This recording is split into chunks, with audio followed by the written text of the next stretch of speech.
Check this out on Mythbusters. They shoot right through a racket with a 2-gram ping-pong ball. This photo also involves fast-moving objects. This is the trace left by a bird that was lucky enough to combine its speed with that of a fighter jet. A 2-kilogram seagull leaves holes in the fuselage comparable to those made by a shell. Here are a few more shots that will add fuel to the fire of your aerophobia. Or here's another one. In the laboratory of the American University in Dayton, they accelerated a drone to almost 400 kilometers per hour. They showed what would happen if it crashed into an airplane. The plastic drone goes into the metal wing like a knife through butter. It's not hard to imagine what would happen if the speed were higher and the drone heavier. Fortunately, birds and drones are only encountered at low altitudes, below the cruising levels of large airplanes.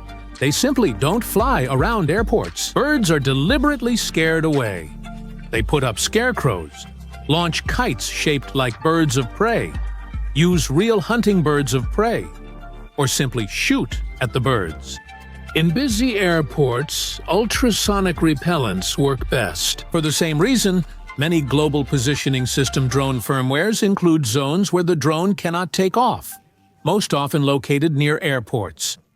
Despite these safety measures, no new aircraft model will be put into mass production without special tests for collisions with birds or other foreign objects. A real device called a chicken cannon was created specifically for such tests. And this is not a joke.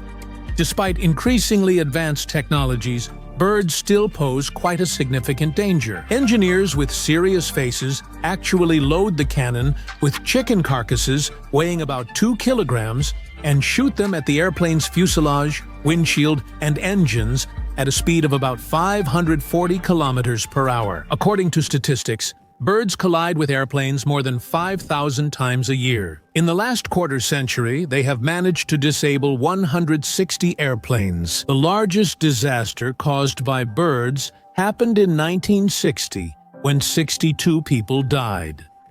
Most aviation incidents don't cause casualties, but they do create significant stress. A few years ago, a flock of seagulls got in the way of a Moscow Simferopol flight. Subtitle editor. The birds got into the engine air intakes. The left engine stalled immediately, and the right one lost thrust right in flight. There was a large field, soft soil, and tall corn that softened the hard landing. This is exactly the case when the pilot's skills saved the passengers' lives. After all, an ordinary person often thinks that if a plane's engines fail, it's better to land on liquid water rather than solid ground. In theory, it should soften the impact, but that's not the case. The airliner lands at 250-270 kilometers per hour. In this case, hitting the water is almost no different from hitting the ground. When landing on water, the aircraft can break apart. If you raise the nose too much, there's a risk of hitting the water with the tail, and then the tail assembly will break off. On the other hand, you could scoop water with the engines, and as a result, they might break off, or the plane could sink. So in this case, there will be problems not only for passengers who can't fly, but also for those who can't swim. And still, maybe not as much is done for flight safety as we would like. Maybe greedy capitalists are still stingy with money for tests or safety systems. In the worst case, they could have given every passenger a parachute. Let's see what's being done in this area. To understand a car's safety margin, crash tests are conducted. But for airplanes, that's rare. All emergencies are usually simulated in laboratories, although sometimes airliners do get crashed. For example, here's this decommissioned Fokker F-28. On board are 24 dummies, men, women, and children. The height is 45 meters, and it's a real hard landing. Here are also the famous crash test shots of the 727 Boeing. This video is part of tests conducted to visually determine the most dangerous seats for passengers on an airplane, as well as to find out the impact of seat belts on preserving people's lives and health. The organizers of the experiment simulated not a plane crash, but an emergency landing.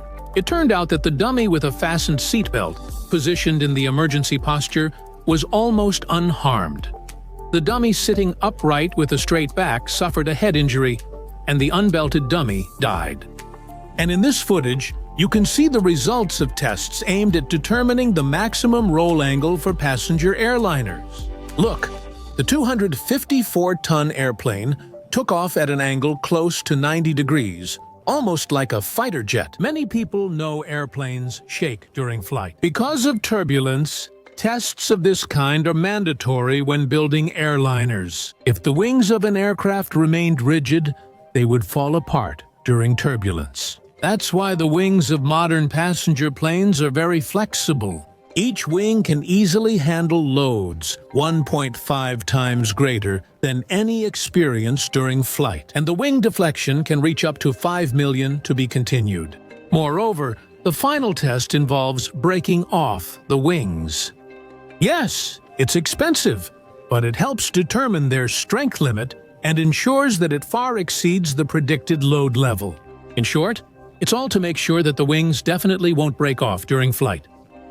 All of this is good, but there's another interesting question related to safety. Can hackers hack an airplane?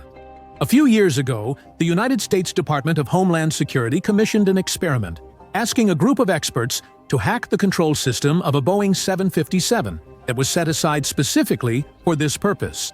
It took the team just 2 days, and they only used equipment that could easily be brought through airport terminals. Moreover, they didn't even... The wings won't break off in flight. You are hardcore. What exactly they did, of course, is not disclosed. The aircraft designers already knew about the vulnerability, unlike the pilots at the experiment's results announcement. It is believed that the new Boeing models are protected from the discovered vulnerability, but nothing has been fixed in the older ones. Smaller companies, which mostly operate older Boeings, are unlikely to deal with this, considering that such aircraft firmware updates are extremely expensive procedures. Lightning. Such stress tests also exist, because on average, every commercial airplane is struck by lightning about once a year. Engineers use a special generator to produce lightning in artificial conditions and direct it to strike the airplane at a specific spot. Nevertheless, despite all these tests and the minimal chance of about 1 in 3 billion, it is still impossible to guarantee 100% flight safety. That's why different proposals regularly appear, for example, to turn the passenger cabin into a rescue capsule. In case of an emergency, it separates on parachutes, but this only works in theory. First of all, this design would be very expensive. And secondly, even if such things were built, they would save the lives of a very small number of passengers. Why is it assumed that a detachable passenger cabin would be useful if the engine fails? But that's exactly what happens very rarely. In the past 10 years, such failures have caused less than 3% of all fatal accidents. Things are much worse during takeoff and landing, when a detachable passenger cabin is useless. Moreover, when the plane takes off or lands, it is usually near a populated area. Now imagine what the consequences would be if the cabin with passengers fell on someone's house.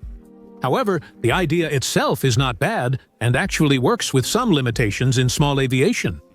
Watch this footage. These are examples of how the parachute system saves the lives of pilots and passengers of small aircraft. With large aircraft, first of all, it's not cost-effective, and secondly, at their speeds, using a parachute would lead to even worse consequences. That's why it's considered easier to land even outside an airfield, somewhere in a field, or even on a river, rather than use a parachute system.